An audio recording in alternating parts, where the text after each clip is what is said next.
Hi guys, and welcome back to a new video. In today's video, I want to talk about the new article that WoW just published about the most popular Dragonflight database items on WoW for 2023.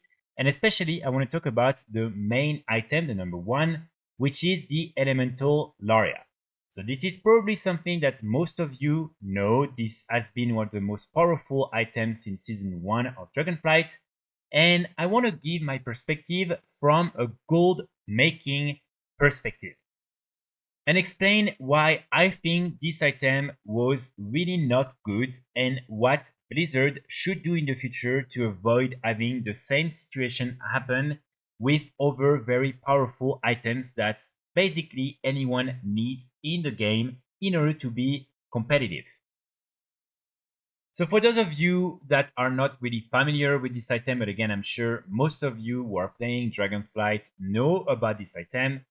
This is basically a necklace that you can craft through the crafting order system. And again, this is a really powerful item and definitely something that many players had to have at some point if they wanted to be competitive in PvE, in Mythic Plus, and in the game in general. And again, I want to highlight my two main issues with this item, which are first the way of getting the design in order to start crafting the item and being able to complete some of the different crafting orders through this new system, and also just the fact that it is locked behind this new profession system. And I really just want to make sure that Blizzard in the future will avoid doing the same thing with other very powerful items that people will need to craft at some point in the game. So the design for the Elemental Laria was a very rare drop that can drop from any of the different rares and mini bosses from the different storm invasions and other events. As you can see, you have all these different rares right here. And as you can see, it's something that is extremely rare. And I know for a fact that if you were trying to farm this item early on in Dragonflight, it would probably be nearly impossible, simply because again the drop rate was so low, and therefore people had to rely on the auction house and they had to pay an extremely high price in order to even get a chance at getting this design. And here we're really talking about anywhere between 5 to 10 millions gold for the first few weeks and probably even first few months, which is again a really big barrier for anyone who was trying to interact with this new system and trying to make gold with these new really interesting items.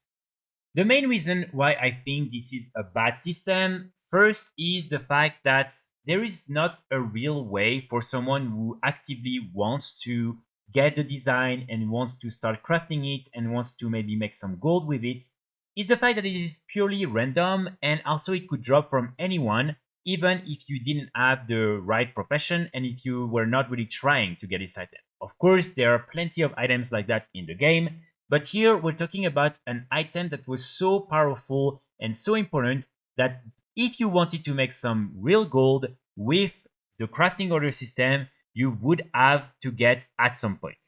So having to pay 5 to 10 millions gold is something that only a few players can actually achieve. And this is something that, in my opinion, is a big issue because most of the profits was made early on when not a lot of people had this item.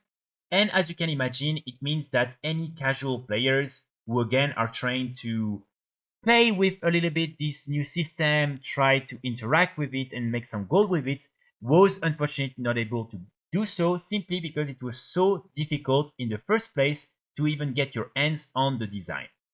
So here I want to, for instance, just make a comparison with all the different legendaries from Shadowlands, because this was also a really good way to make a lot of gold and something that was super important. Any players had to get some of these legendaries, and this is why a lot of players have been able to make so much gold with these different items. Here, the main difference is, first of all, the fact that in order to acquire the different patterns and recipes, it was not something that was locked behind this really rare design that you had to pay 10 millions gold in order to get.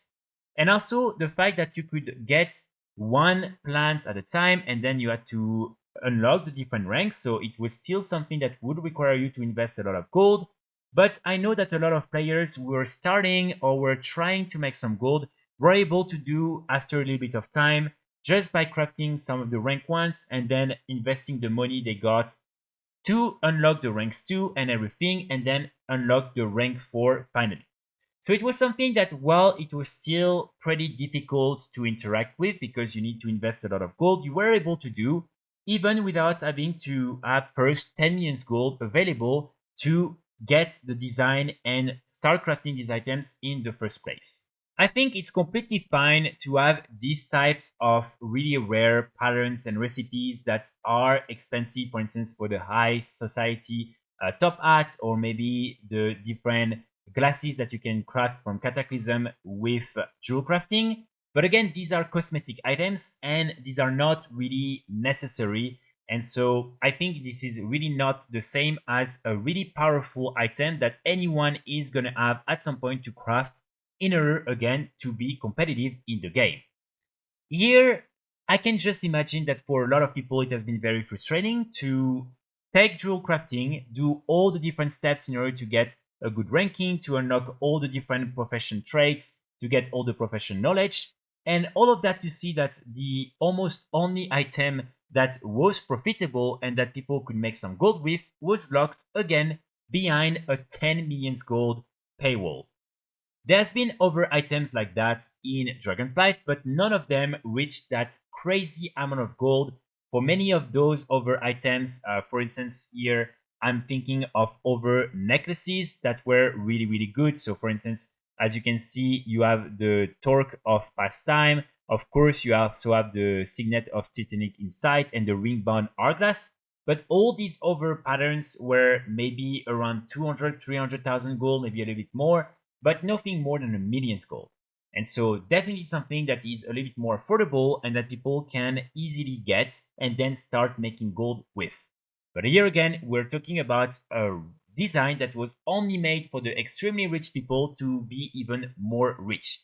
And I think this is not healthy at all for the game. It creates a lot of frustration. It also creates a lot of dependency on these few players who can afford to get these different designs. And therefore, this is really something that I hope in the future Blizzard won't do.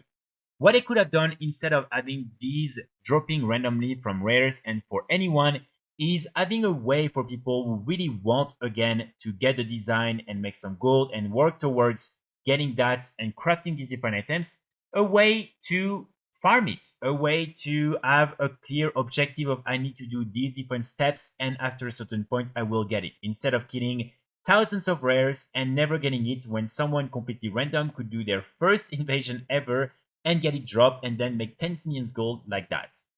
Also, what I think is, in my opinion, the main issue with this item is the fact that this is locked behind the crafting order system. And unfortunately, as we have seen, many people were literally selling these different items for nothing. So it means that if you were not amongst the first people on your realm getting the design again for millions of gold, and you were then trying to make some gold with it, probably you would have so much competition and so many people willing to craft them for 2000 gold that you would never be able to even make a profit on this item. But again, not everything is completely bad with this system. I do think it's good that we have, for instance, BOE recipes and plants. Especially, I really like the fact that some of them will drop from the raid. It gives another incentive for people to do this type of activities.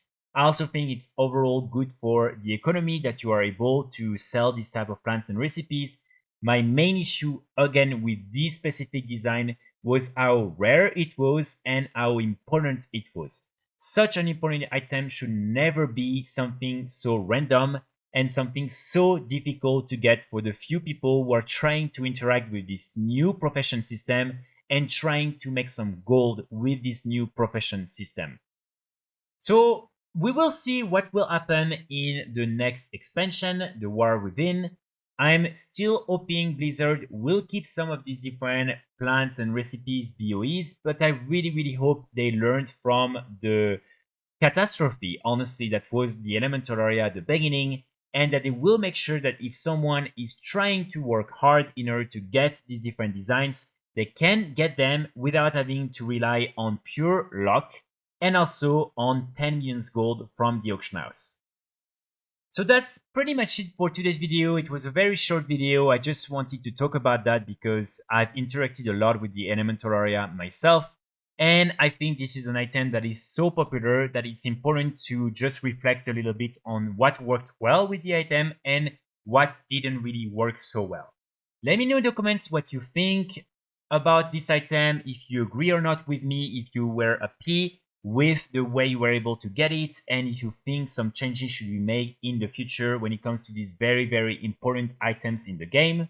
I would really love to know your opinion and to see again what will happen in the next expansion.